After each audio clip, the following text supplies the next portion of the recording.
कृष्ण को सारी बात बताई कि मेरा शरीर चल रहा है। प्रभु ने ध्यान लगाया और सोचा कि ये ब्रह्मास्त्र जो है वो अश्वत्थामा के द्वारा छोड़ा गया है। श्री कृष्ण ने अर्जुन से कहा कि देखो अश्वत्थामा केवल ब्रह्मास्त्र को छोड़ना ही जानता है, तुम उसे वापस लौटाना भी जानते हो। अर्जुन ने ब्रह्मास्त्र को वापस लौटा दिया और उत्तरा के गर्भ में जाकर उस बालक के प्राणों की रक्षा की।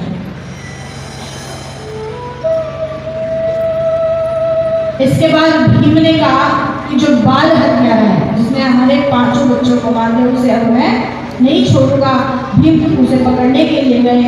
कृष्ण ने कहा कि आप रुक जाओ। श्री कृष्ण अर्जुन के साथ गए और अश्वत्थामा को पकड़ के लाए। अश्वत्थामा को जो ही मारने लगे, द्रौपदी ने मना कर दिया। द्रौपदी माने जिसके अंदर दया है, जो द्रवित हो जाते हैं दूसरे के दुख को देखकर। कहा कि नहीं, आप इसे नहीं मारेंगे। क्यों नहीं मारेंगे? कि जैसे मैं अपने बच्चों के विरोध में रो रही हूँ, वैसे ही माता कृपी द्रोणाचार्य की पत्नी कृपाचार्य की बहन हो गई। अब भगवान ने कहा कि बाल हत्यारे को तो मारना ही चाहिए, छोड़ना नहीं चाहिए। तो मारना भी है और छोड़ना भी है, तो क्या करें? कहते हैं जग भी जगदारुण दुखना, जग भी जगदारुण दुखना, जग भी जगदारुण दुखना, सब दे कठिन जाति अपमाना, सब दे कठिन जाति अपमाना, जग भी जगदारुण दुखना, जग भी जगदारुण। अश्वत्थामा को छोड़ दिया, लेकिन उसके मस्तक से मणि निकाल। जाति का अपमान हुआ। अश्वत्थामा क्रोधाग्नि में जलने लगा कि मैं अपने अपमान का बदला अवश्य भी लूंगा। इसके बाद श्री कृष्ण ने उत्तरा के घर में प्रवेश किया, उस बच्चे की, उस बालक की रक्षा की, क्योंकि उत्तरा ने कहते हैं कि जिसके पास भगवान के सिवा कोई उत्तर नहीं है। क्योंकि संसार में जब हम रहते हैं तो हम क्या करते हैं, जब हमारे ऊपर कोई कष्ट आता है, कोई दुख आता है, कोई परेशानी आती है, तो हम रिश्तेदारों के पास, परिवार वालों के पास, भाई बहन के पास, पड़ोसियों के, किसी के पास जाते हैं। लेकिन जिसके पास भगवान श्री कृष्ण के अलावा कोई उत्तर नहीं है, वो है उत्तरा। उत्तरा ने स्तुति की, क्योंकि उत्तरा के घर में प्रवेश करके भगवान ने उसकी रक्षा की थी।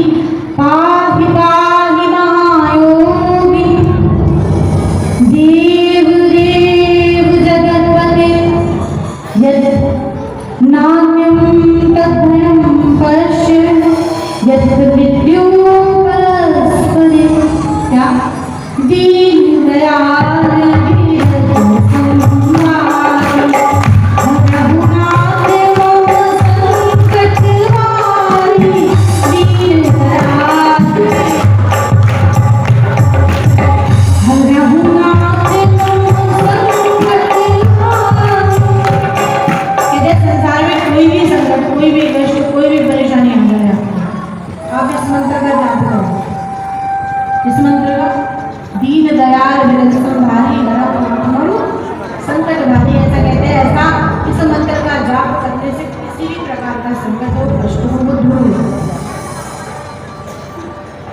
प्रभु ने रक्षा की।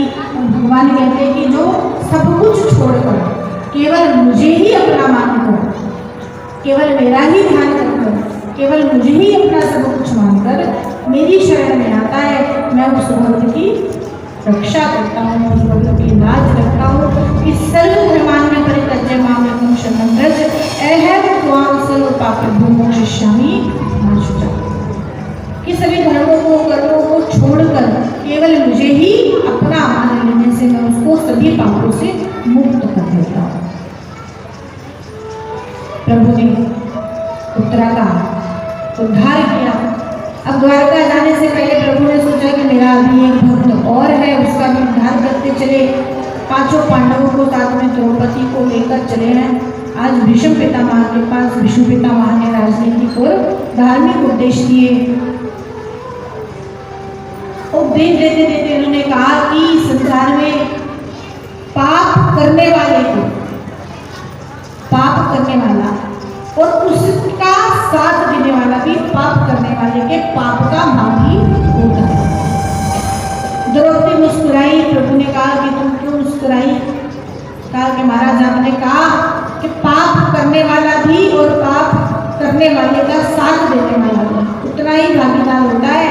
तो आप जब भरी सेना में दुशासन मेरी सारी चीज खींच रहा था, तब आपने भी दुशासन से कुछ नहीं कहा। तो मैं उसका अन्न खाता था और मेरी मति भ्रष्ट हो गई थी। कहते हैं जैसा खाओगे अन्न वैसा हो जाएगा मन। सारा उपदेश दिया और इसके बाद कहते हैं कि जब स्त्रियां भोजन बनाए तो भगवान के नाम का जाप करें। ऐसा करने से जो उस भोजन को खाएंगे उनका मन भी पवित्र होगा, ये आत्मा भी शुद्ध होगी। आप होटल में खाना खाने जाओगे, जैसे किसी के घर में रोज अगर होटल से खाना आता है तो उसका मन धन की तरफ आकर्षित होना शुरू हो जाएगा। कैसे कि वो जो होटल में खाना बनाने वाला होता है वो इस भाव से बनाता है कि मेरा खाना ज़्यादा बिके और मेरा ज़्यादा पैसा आए।